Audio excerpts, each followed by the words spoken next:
Bonsoir à vous tous et merci de rester fidèles à Sahel TV, la chaîne de la diversité. Tout de suite, c'est le journal en français dont voici le sommaire. Le rapporteur des Nations Unies sur la torture à Nouakchott demain.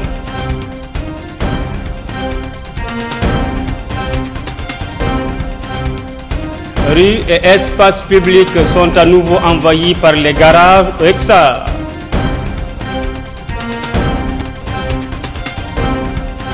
Et puis les charretiers toujours en activité dans les quartiers périphériques de la capitale Nouakchott.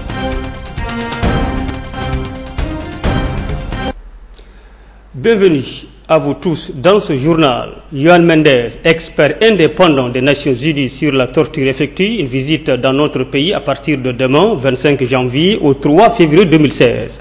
Première du genre, cette visite a été annoncée par le Bureau des Nations Unies à Genève. Le rapporteur est là pour évaluer le niveau atteint par le pays dans le domaine de la torture et autres peines et traitements cruels, inhumains ou dégradants. La Mauritanie se trouve souvent dans la ligne de mire d'organisations comme Amnesty International qui n'hésitent pas à condamner avec véhémence la situation en Mauritanie sans tenir compte des avancées réalisées en la matière. Encore moins la situation sécuritaire qui occasionne parfois des débordements.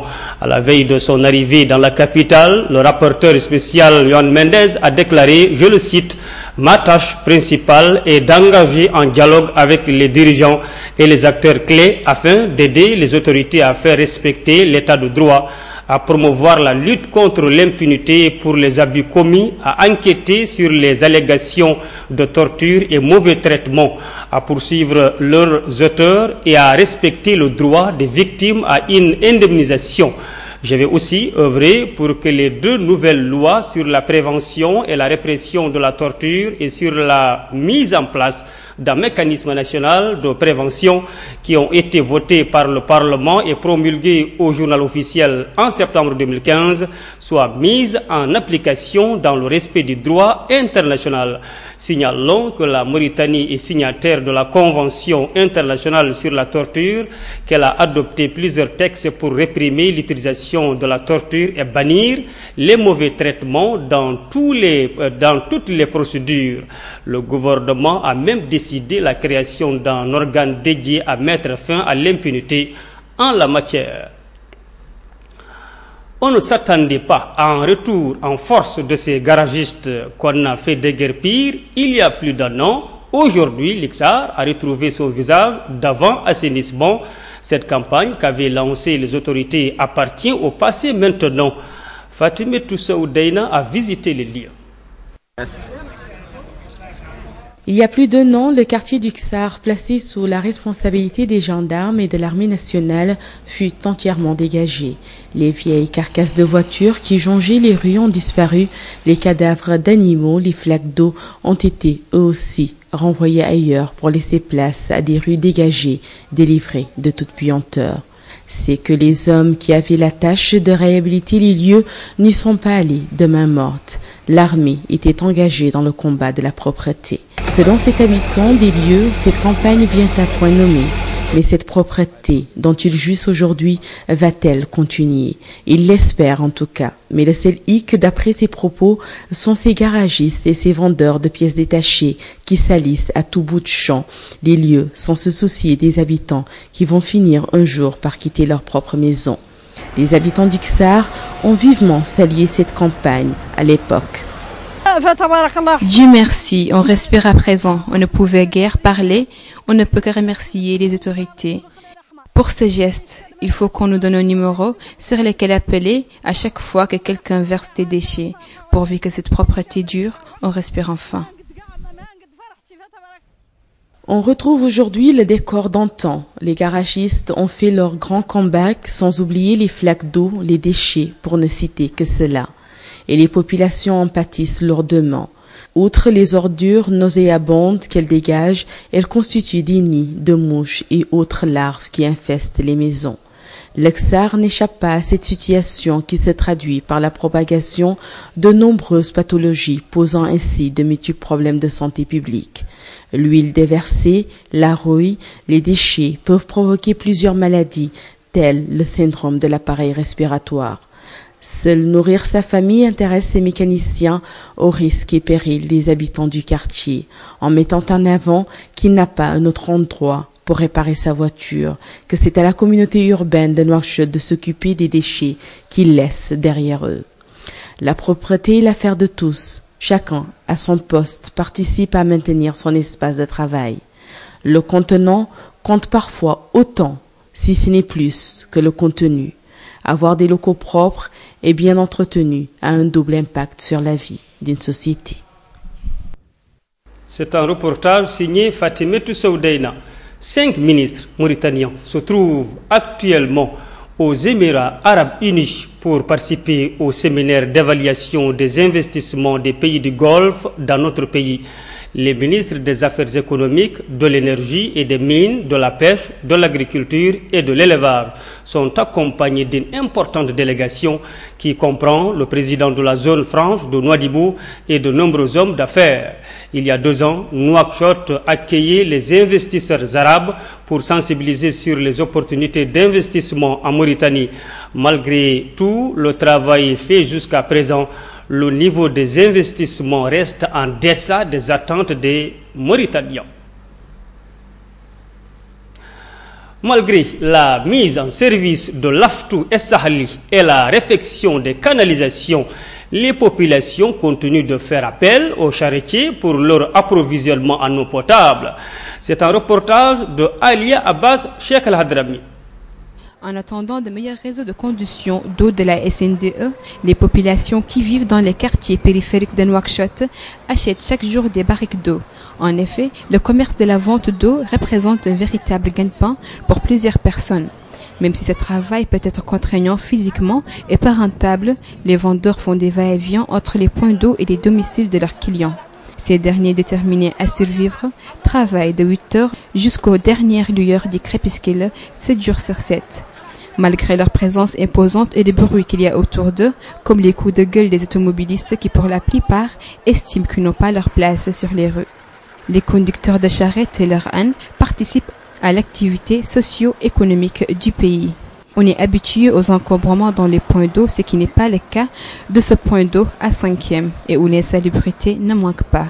Aux alentours, il y a des déchets et des eaux stagnantes qui constituent une menace pour la santé de la population.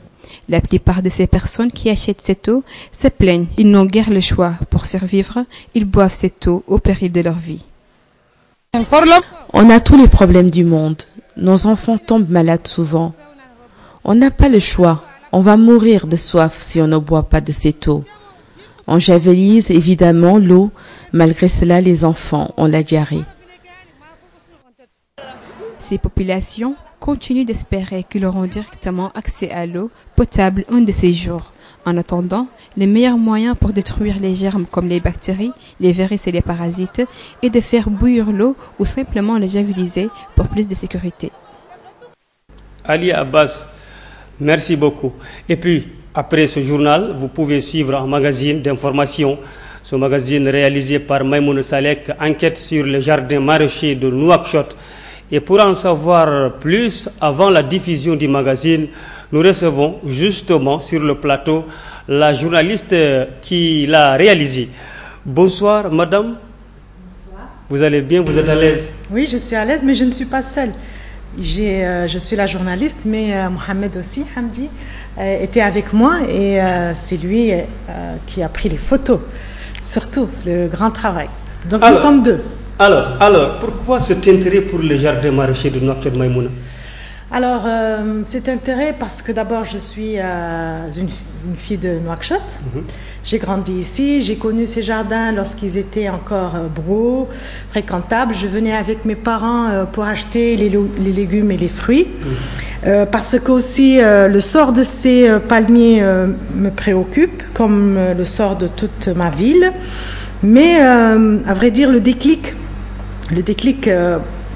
pour la réalisation de ce reportage, de ce travail, c'est une vidéo que j'ai vue sur Facebook. C'est un ami qui avait filmé l'incendie qui avait eu lieu en décembre et qui posait un certain nombre de questions. Donc c'est ça qui m'a poussé à venir faire ce reportage. Alors, c'est un reportage, comme on le sait, du genre très difficile à réaliser. Quels étaient vos blocages, vos difficultés? Alors, on avait d'abord les difficultés classiques qu'on rencontre tous les jours en tant que journaliste. C'est l'accès à l'information. C'est l'accès surtout au niveau de l'administration. Les fonctionnaires refusent de parler devant le micro, même si des fois ils acceptent de parler en off. Mais lorsqu'on leur demande de parler devant la caméra, ils disent non. Ça, c'est notre lot quotidien, donc on a eu ça, la même chose. On a eu un problème lorsqu'on faisait notre recherche documentaire, on n'a pas eu beaucoup d'informations papier. Donc on n'a pas beaucoup écrit sur le sujet, à part vraiment le travail fait par les ateliers de Cergy, un travail fait par la communauté urbaine de Nouakchott, là tout récent, il y a 2 ans. À part ce travail et quelques articles qu'on a trouvés sur Internet, on n'a pas eu accès à de la documentation. Ça, c'était vraiment frustrant. Mais sinon, on a rencontré des personnes extraordinaires sur le site, des gens qui voulaient parler, qui n'ont pas hésité. Et heureusement, parce que sinon, on n'aurait pas pu faire ce travail. Alors, Maïmouna, on parle du transfert de toute cette activité au PK17. C'est pour quand ce transfert? Il faut regarder le documentaire. On en a parlé, donc il faut le voir. C'est la 2e partie, c'est un documentaire long, mais suivez-le. Voilà, mais je voudrais aussi, avant de vous rendre la parole, je voudrais dire un peu les leçons que nous tirons de cet exercice-là. C'est que nous nous rendons compte qu'il y a un travail énorme qui est fait par les chercheurs, par les scientifiques, et que forcément nos administrateurs n'exploitent pas, ne capitalisent pas, et ça c'est vraiment dommage. L'un des chercheurs, par exemple, que nous avons rencontré, monsieur Dr Moustapha Taleb, qui est interviewé justement dans ce reportage, nous parle d'un travail très très bien fait qui sera publié cette année, un regard croisé justement sur toute cette dynamique d'agriculture urbaine et périurbaine, et qui se base sur une expérience de plus de 20 ans. Il a travaillé dans ce domaine depuis plus de 20 ans. Et voilà, donc on n'en parle pas, on ne les voit pas, il n'y a pas de communication, et c'est vraiment dommage.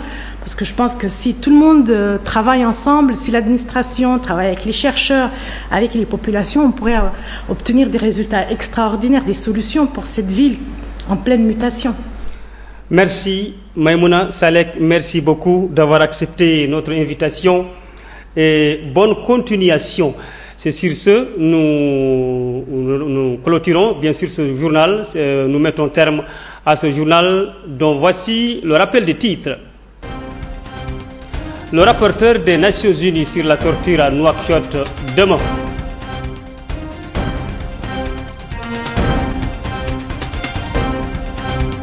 Rues et espaces publics sont à nouveau envahis par les garaves au Xar.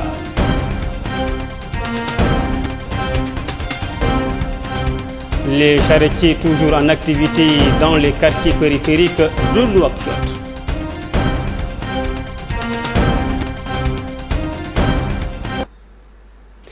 Et puis n'oubliez pas, tout de suite après la fin du journal, vous pouvez suivre le magazine d'information réalisé justement par Maïmouna Mint Salek.